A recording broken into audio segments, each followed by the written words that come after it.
तो पिछले पार्ट में तियान ने कुछ दोस्त बना लिए थे। बाद में वो उनकी हंटिंग टीम में भी मदद करता है, जिसकी वजह से तियान के पास भी बहुत सारे बीस को जमा हो गए थे। इसलिए अब वो पेविलियन जाकर उनके बदले कुछ मार्शल आर्ट टेक्निक्स की बुक ले लेता है और अब उन टेक्निक्स को कुछ दिन तक प्रैक्टिस करने के बाद वो अपने घर स्टार टाउन की तरफ उसे लौटने लगा था।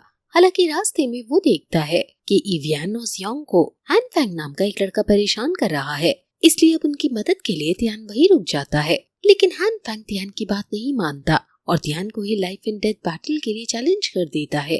अब आगे तो इस पार्ट की शुरुआत में हम देखते हैं कि तियान और हान फैंग दोनों ही वहाँ बैटल एरिना में आ चुके थे। यहाँ पर आकर हान फैंग तियान को समझा रहा था कि यहाँ लड़ना तुम्हारे लिए कितना रिस्की है, ये बात तुम जानते हो ना, क्योंकि यहाँ तुम मारे भी जा सकते हो। अब तियान कहता है कि हाँ मुझे पता है। वैसे अभी बाकी जो डिसेबल्स उनका मैच देख रहे थे वो ये चीज देखकर बहुत ज्यादा हैरान थे।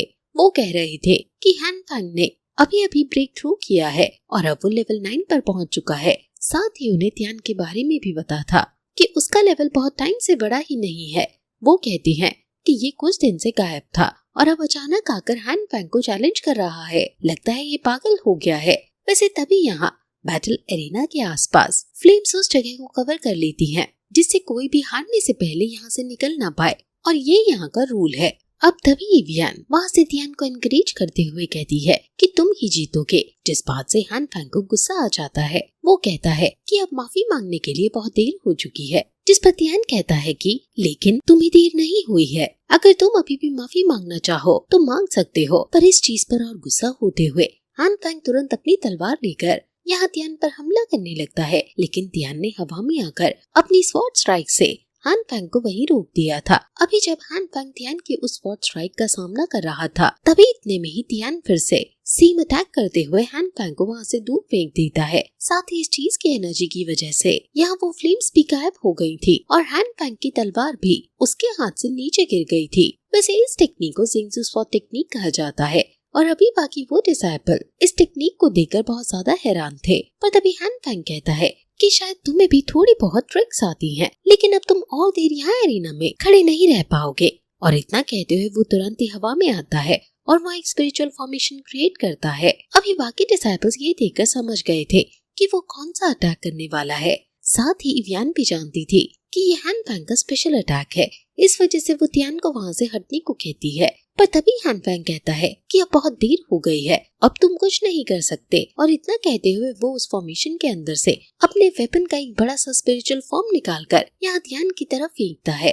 अभी तियान रास्ते से नहीं हटा था, जो देखकर खुद हान फैंग थोड़ा सा हैरान था, लेकिन उसे लग रहा था कि शायद तियान ने हार मान ली है। और फिर अचानक ही उसके वेपन का वो स्पिरिचुअल फॉर्म तियान के सामने आकर रुक जाता है। ऐसा तियान की बॉडी हार्ड होने की वजह से हो रहा था, क्योंकि उसने जिस टेक्निक को पिछले पार्ट में सीखा है, अभी उसकी वजह से उसकी बॉडी पर एक आर्मर आ चुका है। आर्मर ने ही इतनी आसानी से हान फैंग के अटैक को रोक रखा है। हालांकि अब हान फैंग अपने अटैक की पावर को बढ़ाता है, लेकिन वो आर्मर इसे भी बहुत आसानी से रोकते जा रहा था। और फिर अब तियान अपनी 2 उंगली से उसके स्पिरिचुअल अटैक को डिस्ट्रॉय करते हुए कहता है कि अब मेरी बारी है। और इसके बाद वो 13 types of sword attack techniques का इस्तेमाल करता है। यहाँ पर अभी टेक्निक पूरी नहीं थी, पर उसकी जो पावर थी तियान ने वो एक ही अटैक में कंबाइन कर दी थी, जिसकी वजह से एक ही अटैक में यहाँ हान फैंग जमीन पर गिर जाता है। और अब शायद वो मारा भी जा चुका था, क्योंकि वो हिल नहीं पा रहा था। और अभी ये चीज देखने के बाद सभी लोग बहुत हैरान थे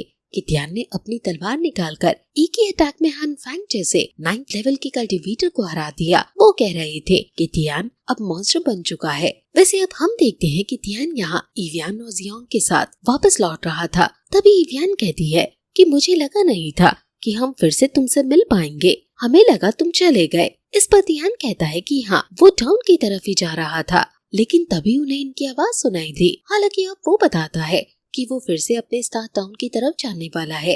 ये सुनकर इवियन थोड़ा सा उदास हो जाती है। वो पूछती है कि फिर तुम कब लौट कर आओगे, जिस पर तियान कहता है कि शायद मैं 2-3 महीने में लौटूं। अब इवियन कहती है कि तुम अपना ख्याल रखना, जिस पर तियान कहता है कि हाँ तुम दोनों भी अपना ख्याल रखना। और अब इसके बाद वो वहाँ से चला जाता है। हालांकि अभी इवियन उसे जाता हुआ देख थोड़ा उदास थी, जिसे जियोंग समझ गया था कि इवियन तियान को लाइक करती है, इसलिए वो उसे यही बात पूछता है। लेकिन इवियन कहती है कि नहीं ऐसा कुछ भी नहीं है, जिस पर जियोंग कहता है कि मुझे ऐसा नहीं लगता। तुम्हें देखकर ही पता चल रहा है कि तुम भी उसके साथ जाना चाहती थी, लेकिन तुम्हें शायद उसके बारे में भूलना होगा क्योंकि वो तो रोज बदलते जा रहा है। ये चीज एवियन को समझ नहीं आती और वो पूछती है कि इसका मतलब क्या है, जिस पर जियोंग कहता है कि तुमने देखा नहीं, वो पहले से और ज्यादा स्ट्रॉन्ग हो चुका है और टाइम के साथ वो हैंडसम भी होता जा रहा है और तुम अभी भी वैसी की वैसी ही दिखती हो। इतना कहकर जियोंग वहाँ से भाग गया था, जो देख एवियन को गुस्सा आता है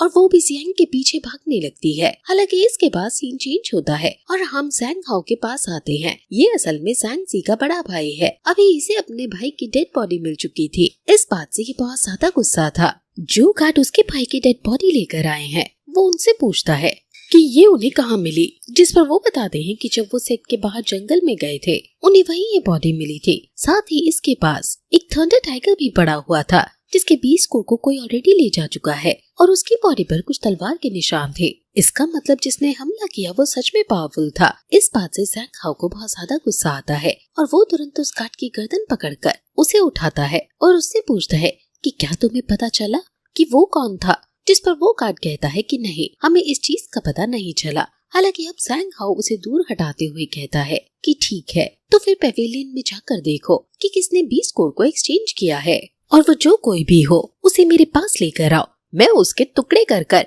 अपने भाई की कब्र के बाजू में उसे दफनाऊंगा। वैसे इसके बाद अब सीन चेंज होकर सीधा स्टार टाउन पर आता है, जहां हम एक रेस्टोरेंट में शन फैमिली, वन फैमिली, गू फैमिली और क्यू फैमिली के यंग मास्टर्स को देखते हैं। यहाँ शन फैमिली का वो यंग मास्टर ध्यान के फादर का भाई, मतलब भाई ध्यान का दूसरा बेटा है। ये चारों ही यंग मास्टर हैं, इस वजह से ये दोस्त हैं।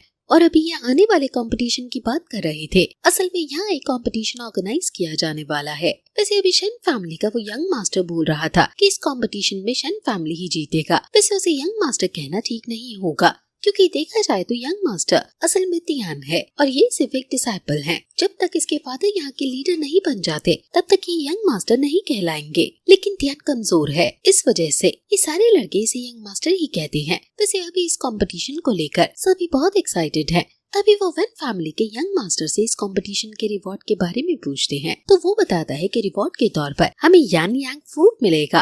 अब उसके बारे में सुनकर वो लोग बहुत ज्यादा हैरान हो चुके थे। यहाँ भाई ध्यान का बेटा कहता है कि कमाल है, वो फ्रूट किसी भी पर्सन को एक परफेक्ट मार्शल आर्टिस्ट बना सकता है। मुझे लगा नहीं था कि इस कंपटीशन में इतना बड़ा इनाम रखा जाएगा। वैसे अब तभी वो वन फैमिली का यंग मास्टर यहाँ इससे पूछता है और कहता है कि मैंने सुना है कि तुम्हारी फैमिली की यंग मास्टर की डेथ हो चुकी है, क्योंकि वो कहीं गया था और लौट कर नहीं आया। इस पर ये लड़का कहता है कि इस चीज से क्या फर्क पड़ता है कि वो मरा है कि नहीं, इससे हमें तो कोई मतलब नहीं है। वैसे भी अगर वो कंपटीशन में होता तो हमारी फैमिली की नाक कटवाता।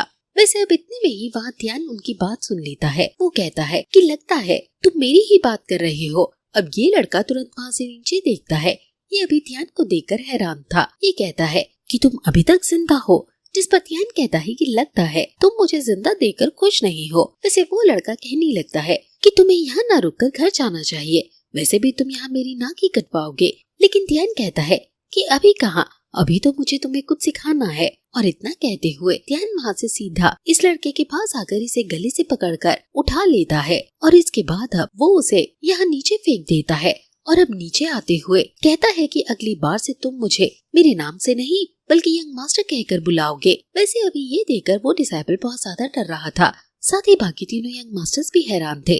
ध्यान इनसे भी कहता है कि ये बात तुम्हारे लिए भी लागू होती है। लेकिन ये सुनकर वन फैमिली का यंग मास्टर आगे आ जाता है और कहने लगता है कि तुम जो कर रहे हो उस चीज की कीमत तुम्हारे फादर को चुकानी होगी। हालांकि अब ये सुनकर ध्यान को गुस्सा आता है, इसलिए अब वो वहाँ आकर उसे भी नीचे गिरा देता है और कहता है कि तुम सिर्फ लेवल 6 के कल्टीवेटर हो, तुम्हें मेरे सामने बोलने का कोई हक नहीं। अभी वन फैमिली का वो यंग मास्टर डरकर पीछे हटने लगा था और ध्यान उन बाकी दोनों डिसाइपल से भी पूछता है कि क्या वो भी कुछ कहना चाहते हैं, लेकिन वो डर गए थे, इसलिए ध्यान वहाँ से आगे बढ़ जाता है। हालांकि फिर वो पीछे मुड़ते हुए कहता है कि एक बात याद रखना, शन फैमिली का सिर्फ एक ही यंग मास्टर है और वो हूँ मैं। और अगर तुम्हें इस चीज से कोई प्रॉब्लम हो तो तुम कभी भी आकर मुझसे बात कर सकते हो। और बस उसके इतना कहते ही ये बात यहीं पर खत्म हो जाता है।